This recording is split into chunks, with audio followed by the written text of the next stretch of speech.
Faith here with your welcome toast. It was Irina Chalmers who said, if French fries were called pommes à la mette, do you suppose we would eat so many of them?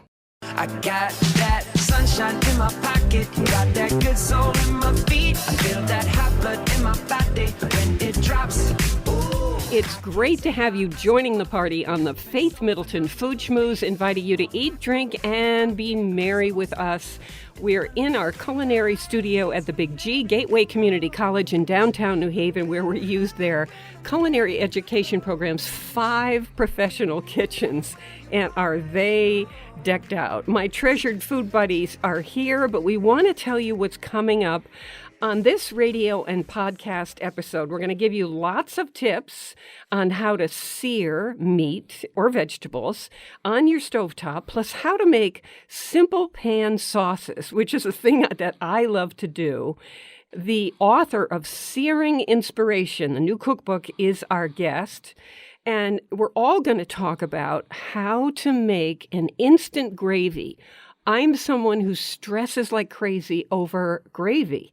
As a test before this show, the whole bunch of us got together with Chris, and he showed us what the main elements would be, and then we started playing. So we're going to tell you how to do that step by step, and it's going to be posted on our website, foodschmooze.org. My food buddies are Chris Prosperi, senior producer Robin Doyen-Aiken, Mark Raymond, Carole Peck of Good News Cafe in Woodbury, Connecticut, and joining us a little later on, Mary-Lou Weisman of Westport, the Connecticut author. She's done a memoir of what it's like to live for a while in Provence. So armchair travel coming your way. Hey, everybody. Hey, Faith. Okay, let's do the gravy thing first.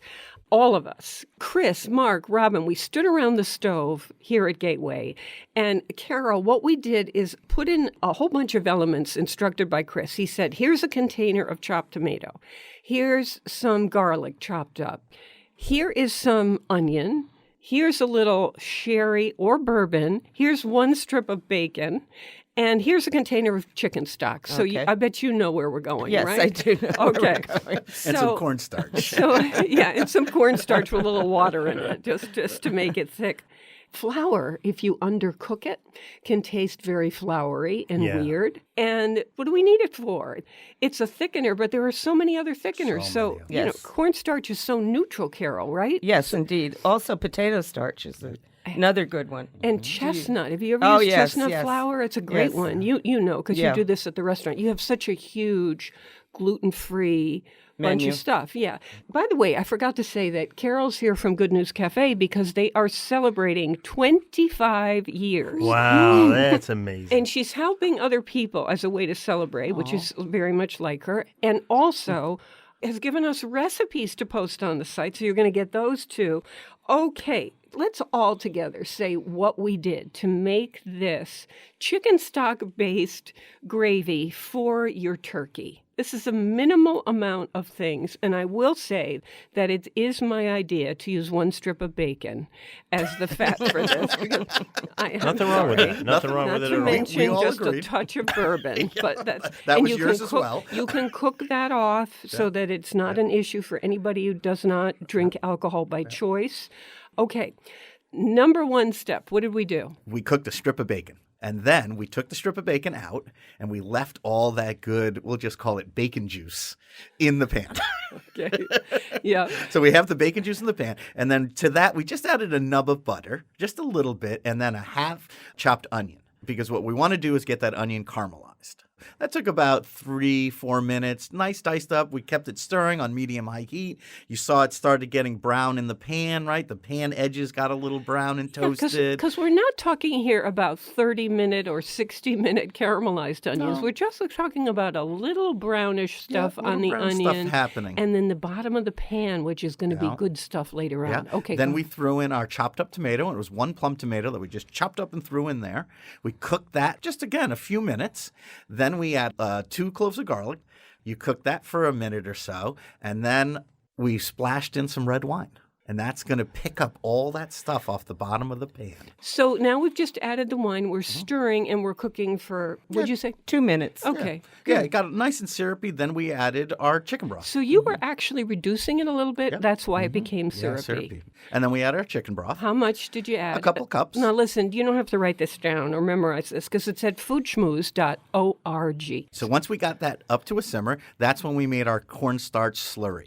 Now that sounds very complicated. Oh, it's so not, though. It's so not easy. complicated because you use your finger. Yeah. That's very important to do. Have to use your finger. Can't use utensils for this. So this is a thickener, and it has been shown in lab tests that it has zero flavor. Testers have tested and tested to see if they can determine, is there a flavor coming off of cornstarch? And the Pretty answer neutral. is no. Okay, go ahead. Right, so you mix how do you do? equal parts cornstarch and water, mix it into a slurry, which is what it looks like too, right? It's water and cornstarch. Yeah. While your broth is simmering, you just very slowly pour it in and whisk or with a spoon, mixing it in, and you'll see it'll thicken. We gave you an amount to just make it a nice thick gravy. But like I said, you like it thinner, just stop a little quicker. You like it thicker, add a little bit more. Okay. So now that we have that cooking, Are we still simmering? Yeah, Yes. we're still simmering, and this is where you came back with your bourbon. Well, just the tiniest amount Tiniest touch. because there was, that we talk about that umami thing. Carol, there was something Missing. chewy missing. Even the bacon, a little bit of the bacon fat was in there. There was something chewy, and I was thinking, should we chop up the bacon and put it in there? Because it is good with turkey. Right. I was already Absolutely. eating it at that point, though. But so Chris, as an element, had brought a tiny container of bourbon, and I thought, let's see what happens. So very small amount, right? Small amount. We poured it in. You just cook it for a minute or two, and the alcohol will blow off it. So it'll be just the flavors of the bourbon. And then we just finished it with a little butter. This is where you'd add a little salt, and that's all depending on your chicken broth, how much sodium it had. But you taste it and see what you think. I use honey a lot like that as that last element. Sometimes when the dressing isn't right or sauce isn't right, I taste. I say, okay, get out the honey. Yeah. Or we maple Yeah. syrup. Yeah, we use a lot of honey. Or maple syrup. That's Yeah. good too. What exactly. do these do? Because you would think in your mind that is just sweetness. No, but it smooths out your whole palate with the sauce or whatever you're making. Yeah. Interesting. Okay, and would maple syrup would be Oh, absolutely. same thing, Absolutely. right? Okay, so there it is. Right So now, simple. posted. So then- easy, wait, so no, it simple. really Don't is. be afraid. One more thing. So we're talking about gravy now. We have our turkey cooking, right? Because we're getting ready for Thanksgiving. So you're going to defat the bottom of the pan, right? And you're going to take whatever drippings are down there and you're going to add that to this absolutely. finished Oh, gravy. yeah. And then, boom, you got turkey gravy. And you can make this, days in advance and keep in the refrigerator. And then do you have to strain it? Because you put in all kinds of chunky things and It's crispy up to your skin own and- taste, I think. Yeah. You I like know? chunks. I like Yeah. the chunks. It really I is. like Yeah. it. Do you You like? know, Yeah, I like little floaty things in my Give me gravy. as many In a chunks as- professional kitchen, we would say, yeah, let's strain it. Yeah. Just But at 'cause- home, don't Right. you like those little Yeah, bits? no, and- absolutely. Yeah. At home, you Yeah, would. I wouldn't at home. I wouldn't strain it. Yes. Yes. Because you have to wash the strainer. that's the worst. That's the Yeah, reason. that is the worst. No, I thought you meant I wouldn't cook at home. No, I don't cook at home too much. That's why I'm laughing. Okay. Well, so we wanted to let you know about that. We've got on the next show, we've got some stuff about how to do, honestly, perfect mashed potatoes. We just want to get you ready for Thanksgiving. We've got some recipes and stuff. I hope that was clear. And if it is not, this is posted on the Food Schmooze. Chris, here's the main question.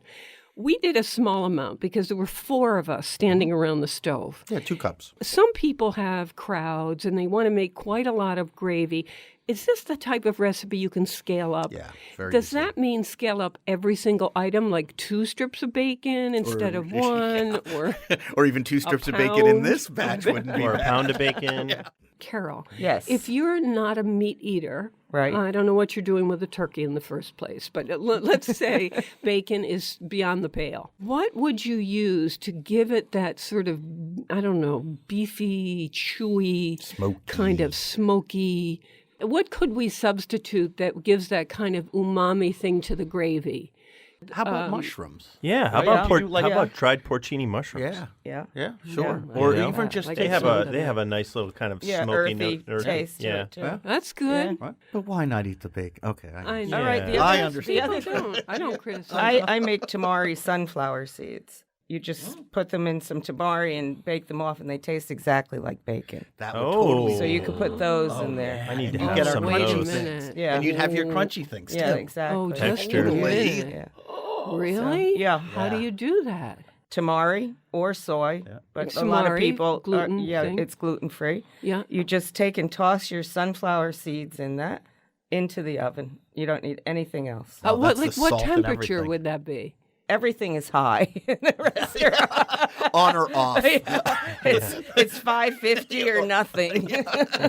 I love that. Thank you, Carol. Because everyone always asks me, it's on. Oven only has two settings, on and off, unless they're baking in it. Yeah, that's it. My baker, she has to come in early, so she reserves one of the ovens. And uses that dial thing yeah, on it. So 400, let's say. Yeah, on high a sheet pan. and just watch it 450 maybe. and lay it out And do you flat. stir it? If they're burning around the edge, not burning, but coloring around the edges, then I'll take Stir 'em. a flat spatula and just stir it. That Great idea. tastes like bacon. Yeah, That is they the do. most brilliant idea. Yeah. I just want to eat a Congratulations. bowlful. I do Yeah, they're too. delicious. Right? Sounds like a Yeah. good thing to have like in the car when you're traveling, you know? Right, a we're little making snack. those. Okay, just back from the nutritionist. Yes. There's your bacon substitute. There's my bacon substitute. with we your were egg. thinking more like With your egg white omelet. plain popcorn. Okay. Well, that was so much fun. And in a few minutes after we talk to Carol, who's staying with us for the whole show, lucky us, I want to also talk with Mary-Lou Weisman because I read a memoir that she did about her travels. She and her husband took off for Provence. They love it there.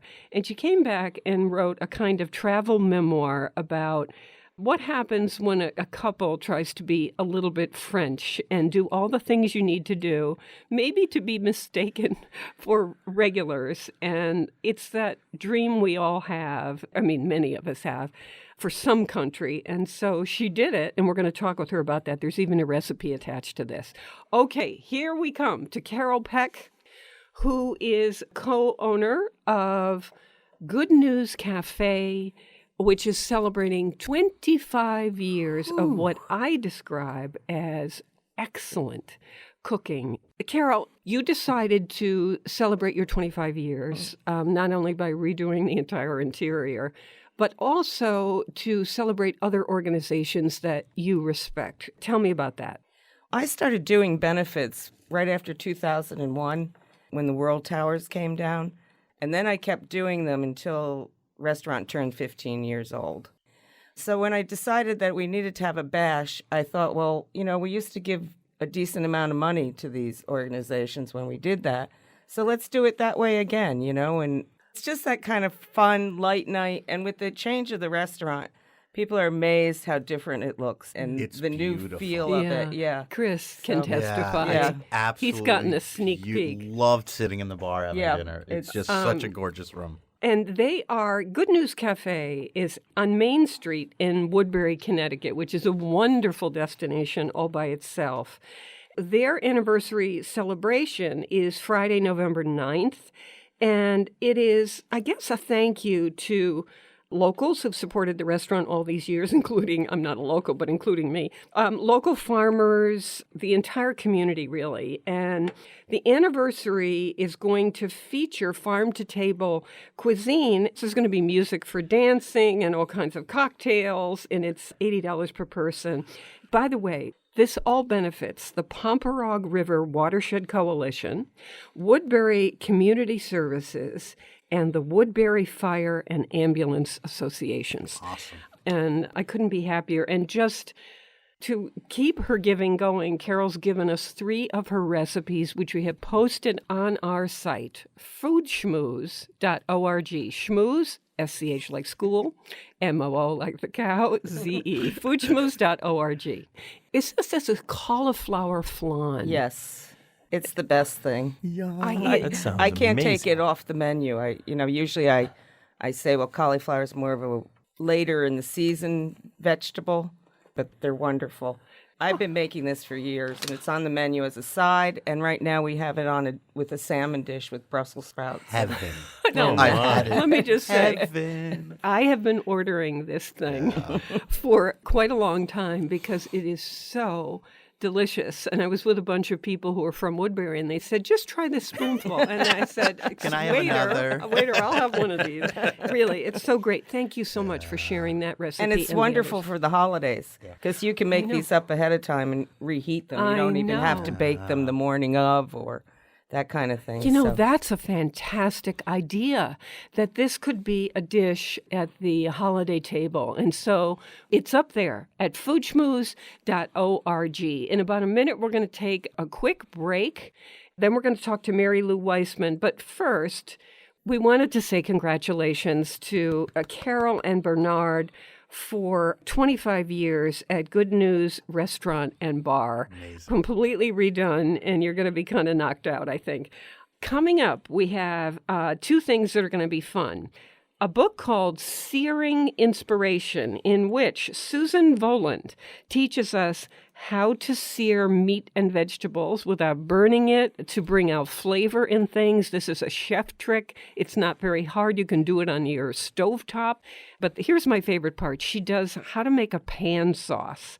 We kind of did that just now when we were testing our gravy. Just a few things in the pan. You drizzle that over your sauce and people think you're running a restaurant. It's really that simple. It's not that things can't go wrong, because they do sometimes. But basically, this isn't so hard. And this book, between two covers, teaches you how to do it all. More mouth-watering conversation and fun ahead on the Faith Middleton Food Schmooze. I hope you will make a charitable contribution to feed the hungry. We're online now at foodschmooze.org, and we'll be right back. Could I please have more gravy?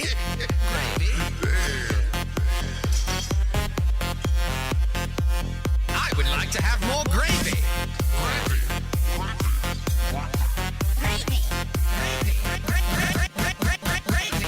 Gravy is good. Gravy is great. Gravy is good when you put it on your plate. Had a bad day? That's okay. Here's some gravy to make it go away. Toot, toot, pretty toot, toot. I'll drink gravy out of my boot. Bang, bang, bang, bang, bang. Better make way for the gravy train.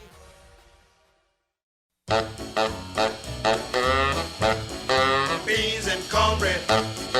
Beans and cornbread. Beans and cornbread. Beans and cornbread had a fight. Beans knocked cornbread out of sight. Cornbread said, now that's all right. Meet me on the corner tomorrow night. I'll be ready. I'll be ready tomorrow night. I'll be ready. I'll be ready tomorrow night. I'll be ready. I'll be ready tomorrow night. That's what Beans said to cornbread. I'm Faith Middleton, and you can sign up for our free podcast, which is a copy of the show that just arrives in your inbox or wherever you want it to arrive every single week, so you don't miss a word of the Food Schmooze. It's like having a little library. You can go back to different ones. And you just sign up once at foodschmooze.org, fill in a couple boxes, and you're good to go. I am with my treasured food buddies, Chris Prosperi, chef and co-owner of Metro Beast Restaurant in Simsbury, Connecticut, wine broker Mark Raymond, and our special guest, Carole Peck of Good News Restaurant and Bar in Woodbury, Connecticut, and we thank her for giving us her restaurant recipes: apple and endive salad with pumpkin seed vinaigrette, cauliflower and raisin flan, which Double makes yum. me crazy, Oh and my I order it every goodness. single time, with an orange miso vinaigrette. Okay, when I'm in a country I've fallen in love with, I want to be a native. I want to speak as they do. I start scanning the real estate rental ads. Writer Mary-Lou Weisman and her lawyer husband Larry Weisman of Westport, Connecticut, know about this kind of love affair. Mary-Lou has written a book about their immersion stays in Provence, explaining how two Americans became a little bit French. Armchair travel is fun, and that's why she's on the show. And while this isn't a recipe book, it does include one recipe that we wanted, and that is Larry Weisman's version of how to make pork cheeks in red wine, which they did in the house in Provence. I'm very jealous of that. Mary-Lou Weisman, welcome to the show, and thanks for being in the studio with our gang. I'm delighted to be here. Thank you for inviting me. It's my pleasure. Did this Provence thing begin as an idea for a book, or did you go there and say, you know, I could write about this? Wherever I go, I like to write. I don't like being a tourist. Even when I am a tourist, I take time to write. In this instance, we were in Provence. I decided that it would be a great idea to stay there for a month. I've said this about 5 or 6 other medieval towns, but I've never done it. This time we got serious. Of course, I said you can't just come here for a month and hang out. You got to do something substantial. Larry, of course, said, well, why don't we take cooking classes? Yeah, I know. And I said, why don't we take French classes? I think that would help us to pierce the tourist veil. Carole has a house in Provence, too, and the two of you have learned to speak French. Carole very, very fluently. Mary-Lou, I don't know where you are on this. Well, my French teacher says assez bien, which means good enough. Okay. So when I'm in another country and I'm really there enjoying the food and, in my case, the wine, I begin speaking in a kind of broken English with, say, an Italian accent, as if I'm the Italian who's come to America. And then my friend said to me, you're shouting. And I said, I am? He said, yes, it sounds like when they ask, where are you from? You say, Treviso. You know, she said, so I'm hilarious as someone who is desperate to communicate and to be a part of the family of that community. Is that what's at the root of it for you? Exactly. We had a fantasy, which was that if we stayed long enough in Provence, we would become a little bit French.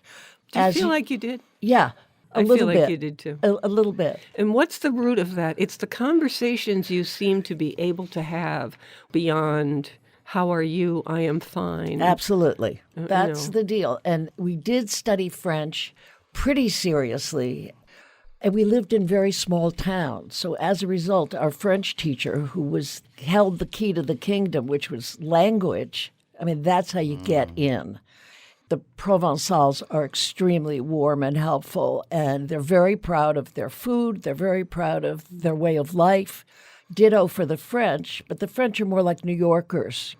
So you break this down. Carole, do you do that? You break this down into there's the French and then the Provençals. The Provençal, they live in a warmer climate. Is that why the South doesn't feel part of the United States? Totally. And they think speak differently, too. Yes, because they do. We had a contractor, and I asked him one night, what are you having for dinner? And he said, lapine. I said, lapine? What is lapine? Meaning lapin, meaning rabbit. They sound like they're speaking a little Chinese almost at the end. That's interesting. They have a little sing-song, flip at the end of each word. Yeah. Like, for instance, with tomorrow morning, demain matin. They say demain matin.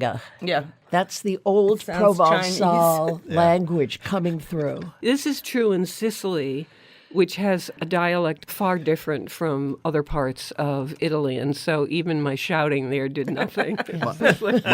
My father, who's from Paris, it's like nails on a chalkboard. Yeah, they can't stand it. Because the Parisians pride themselves on the perfect pronunciation of every French word. There were some times in the book where I was just laughing out loud because of the things that happen to all of us on these kinds of adventures. And drinking it in, too, because we all want to do what you and Carole and Carole's husband Bernard and your husband Larry have gotten to do, immerse ourselves in that place, use your house as a camp, and then start heading off into places. And what stops me is this language barrier. So I think you were so smart for getting a handle on the language. Do the people in Provence appreciate that you're trying even with the mistakes? Oh, yes, they do.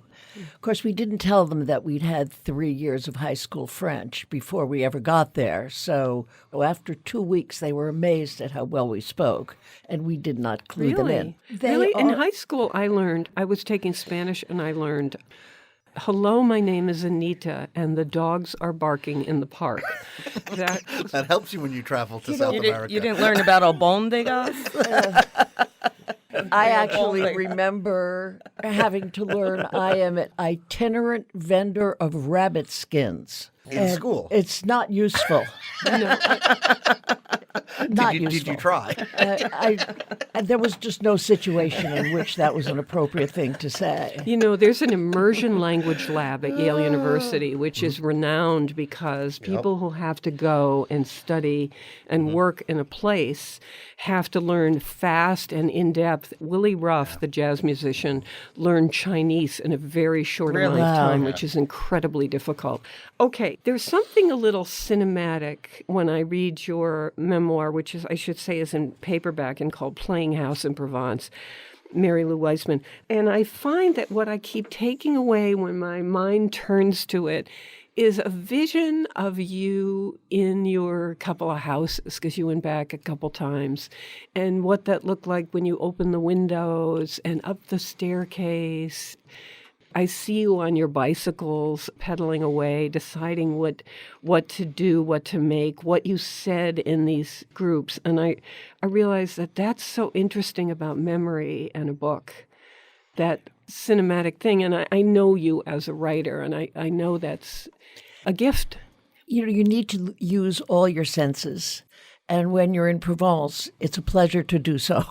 It's so beautiful. And I do see things that way. Well, first of all, one of the treasures of this kind of crazy adaptation to another culture is that everything is new. So that we were there for 4 separate month-long stays. And we got more and more into the place. And as we did, we got more and more not so excited because it's the newness, it's the change, it's the walking up a spiral staircase where the treads have been worn down. Things like that just delight me. But that's the difference between fantasy and reality. You know, stay number 1 was pure fantasy. I mean, look at the ramparts. My God, our house is held up by ramparts. And they're 11th century. I love a ruin. I just love a ruin. And so everything is new and everything is a triumph.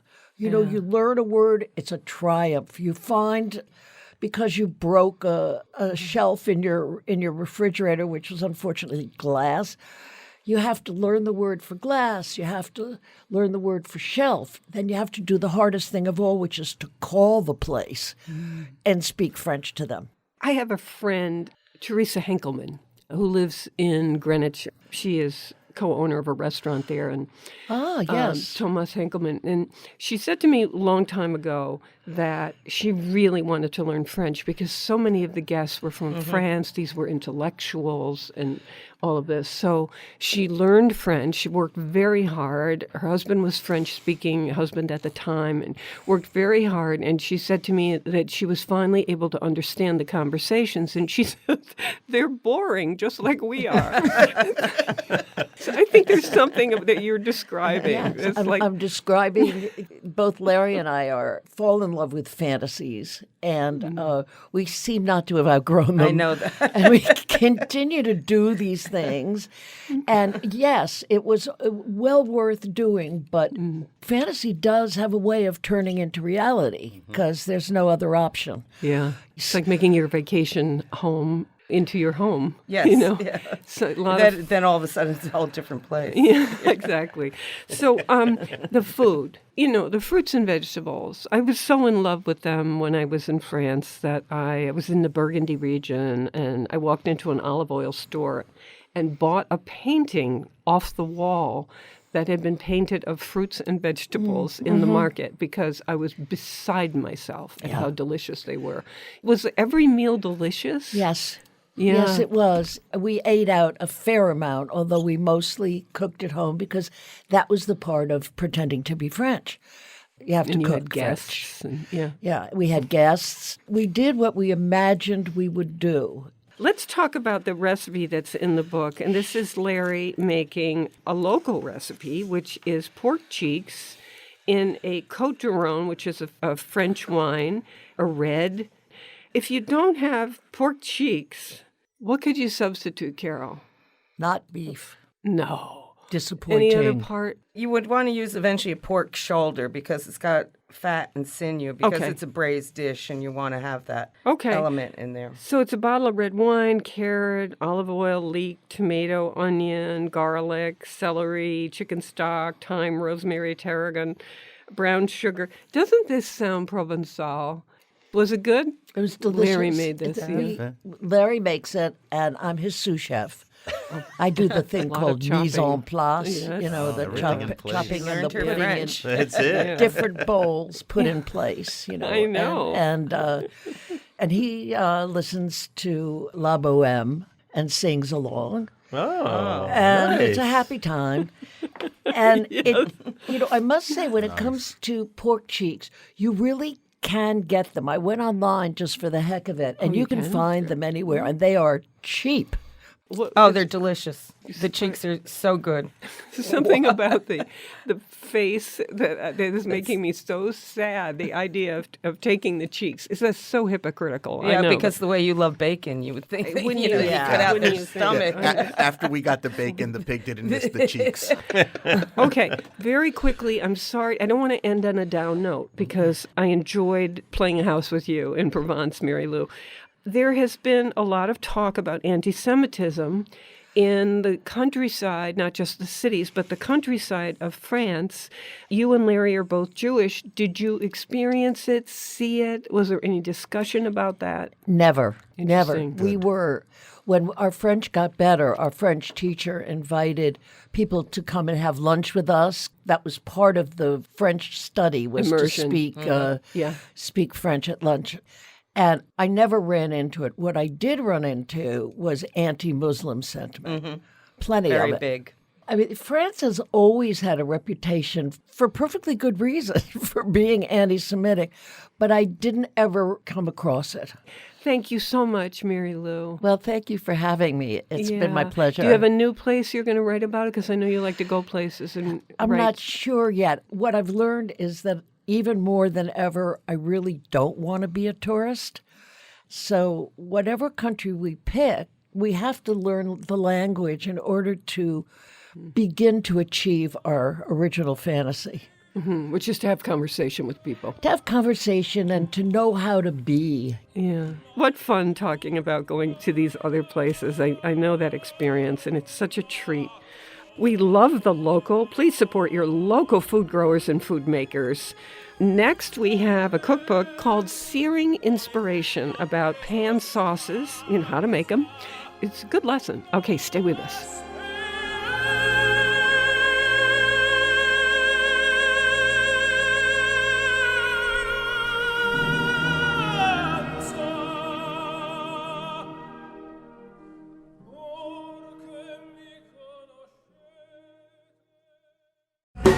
Teach me all your favorite foods, I wanna cook for you.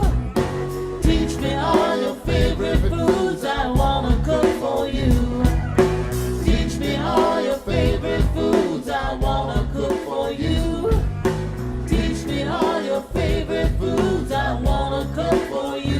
Cook for you. I'm Faith Middleton, and this is the Food Schmooze Party, offering the richness of life and coming to you in Connecticut, Rhode Island, Massachusetts, and New York, including Westchester County, the east end of Long Island. That means the Hamptons, too.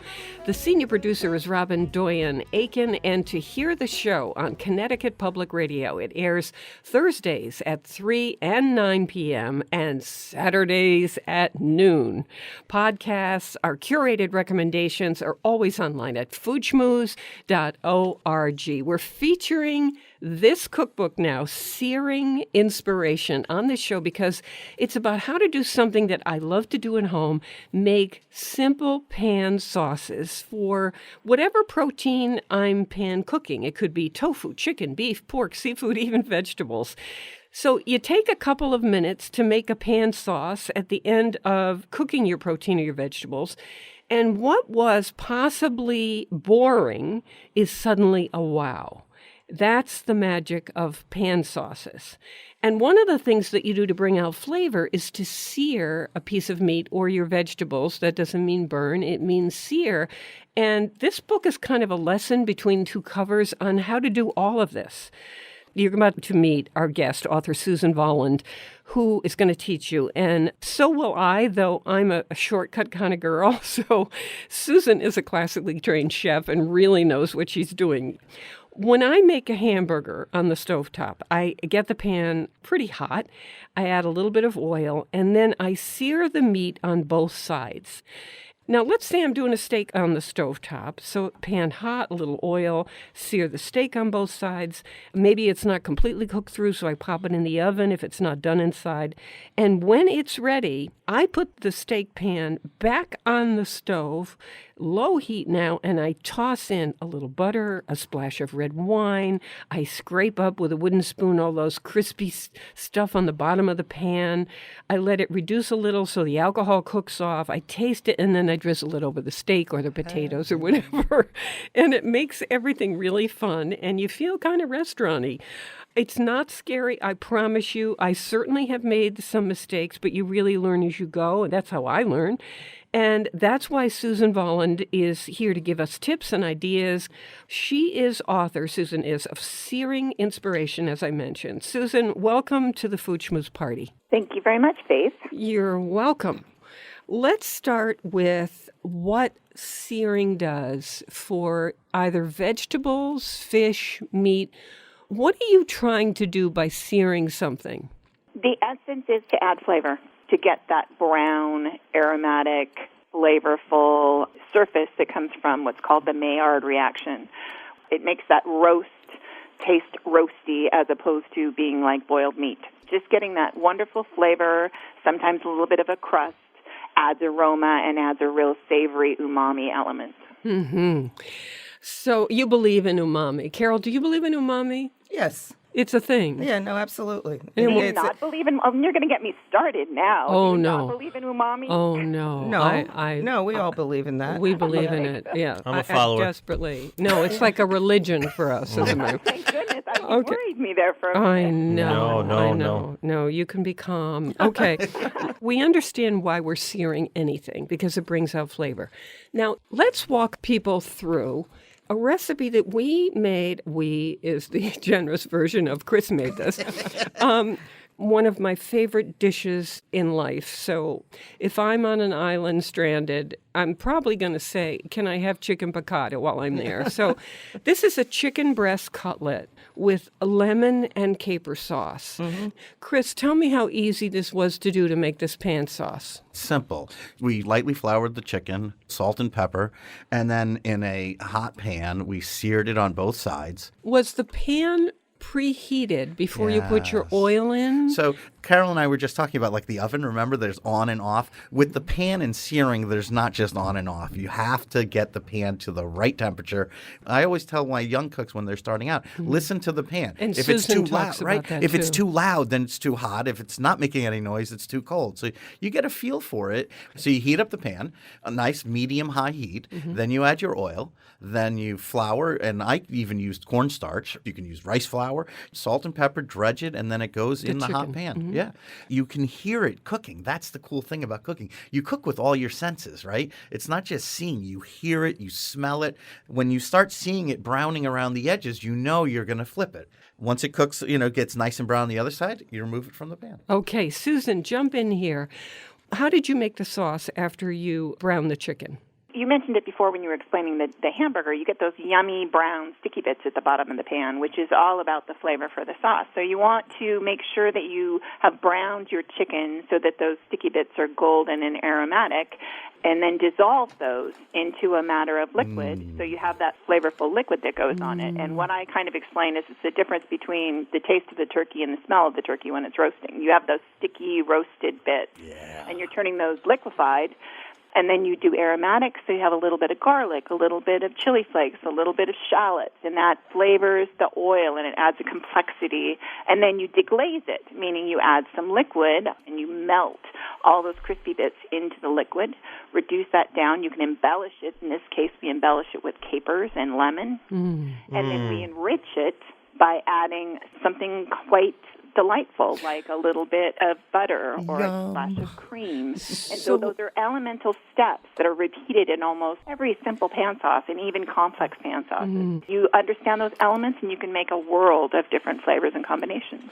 And then these things that you're adding, these splashes and the scraping of the good bits at the bottom of the pan and all that, that's done in the same pan you cooked in, but with the protein out. And then at the very end, do you put your chicken back into the pan and the sauce you've made, or do you pour the juice from the pan onto the chicken? We finish that chicken in the sauce.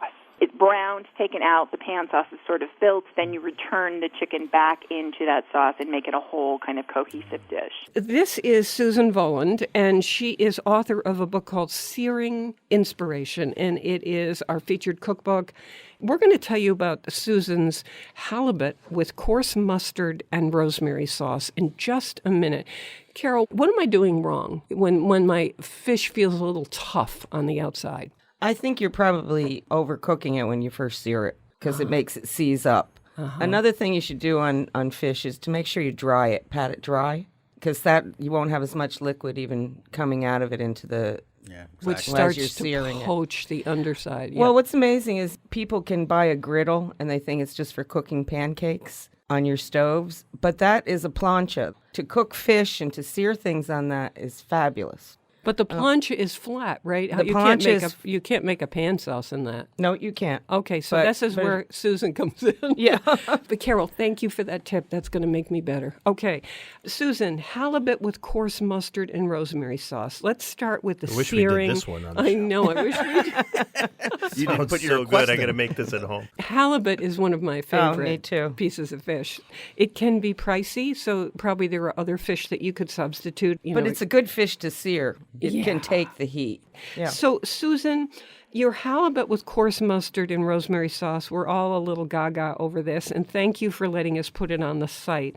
Tell me how you would sear a piece of halibut. So I appreciate that you like that. It is one of my favorite recipes. I go back to it all the time. What I do with halibut, just like you said, it's firm, but it's also succulent in the middle, and it's not too meaty. And it stands up to that heat, like you say, the plancha, so you want that surface area. You want that good surface area to have that nice hot pan, not screaming hot pan, but a nice hot pan, and it will brown nicely. How do you recognize when it's a quote-unquote nice hot pan?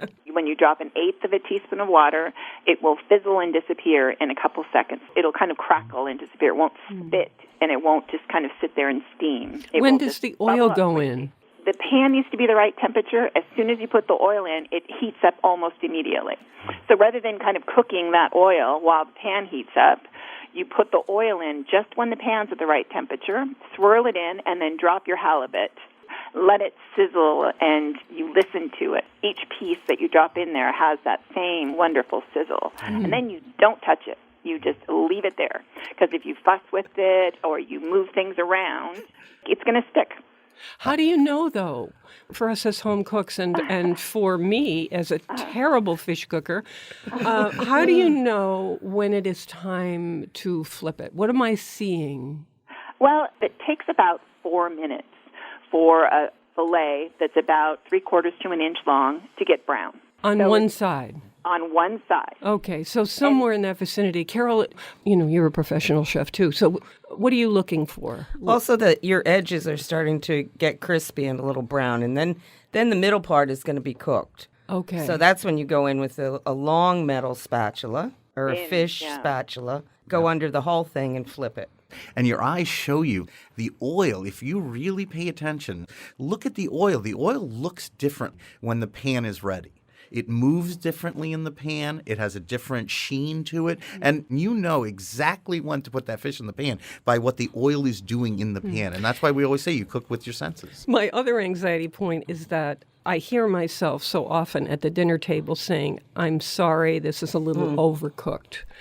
Because I want that velvety softness inside and yet that flavor booster browning on the caramelization on the outside. I have a tip for you. Okay. One is for thick pieces of fish, I preheat the oven to about 425.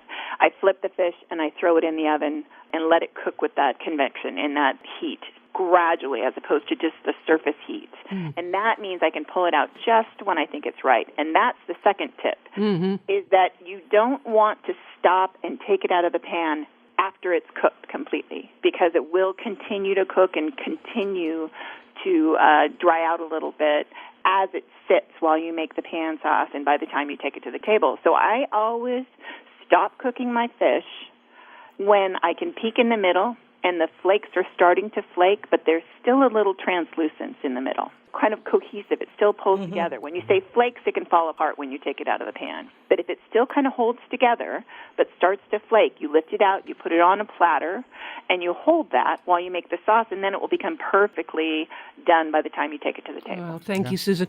What Susan is describing happens not only with fish, but with beef and pork, and it's called carry-over cooking.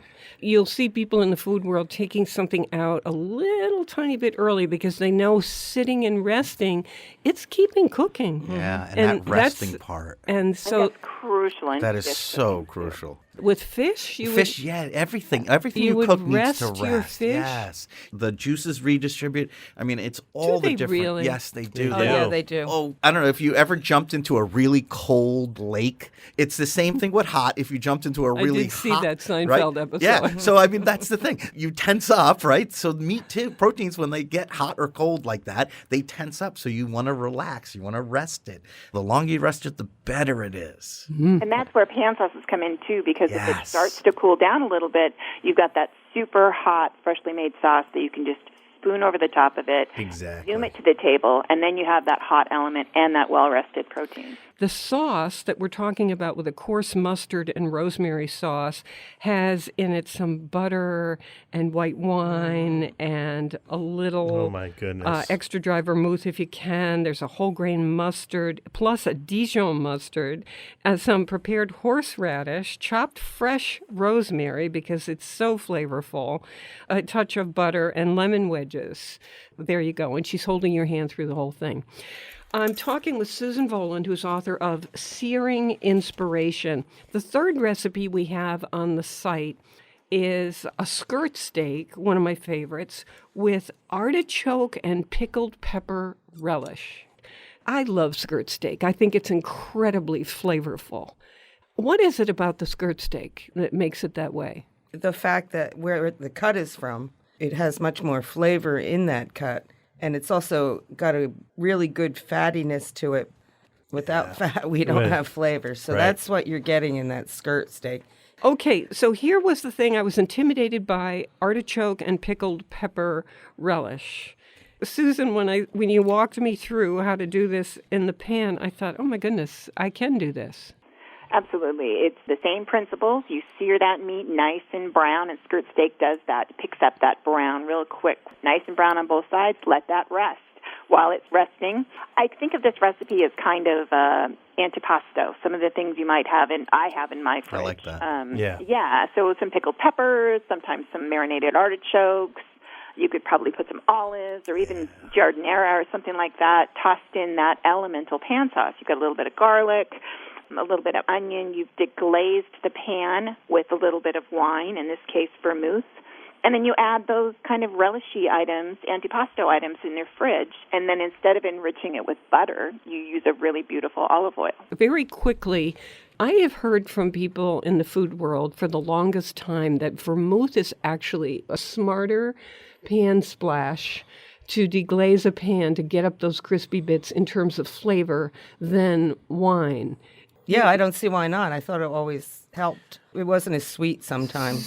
Susan, what do you think? I think extra dry vermouth I didn't use, and I'm using it more and more now because it has a higher alcohol content, so you can leave it in your cupboard for months if you need to. It's That's not what like I white was wine thinking. that you have to That's use important. it. The other thing is it's got slight aromatics. It's got a few herbs and elements in it that wine doesn't have, which add to the flavor. Convenience, it's a good flavor, and you can keep it.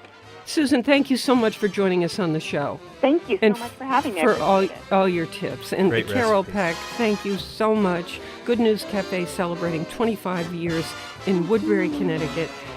Good News Restaurant and Bar, I should say. And to Mary-Lou Weisman, author of the travel memoir, Playing House in Provence. Thank you so much.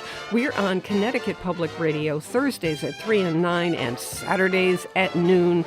Weekdays, listen for my 60-second food schmoozes and never eat more than you can lift. In New Haven, I'm Faith Middleton.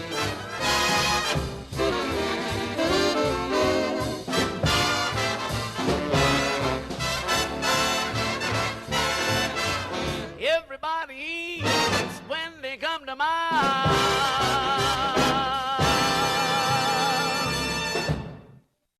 Hey, don't want the party to end? Well, neither do we. Talk with us anytime online at foodschmooze.org.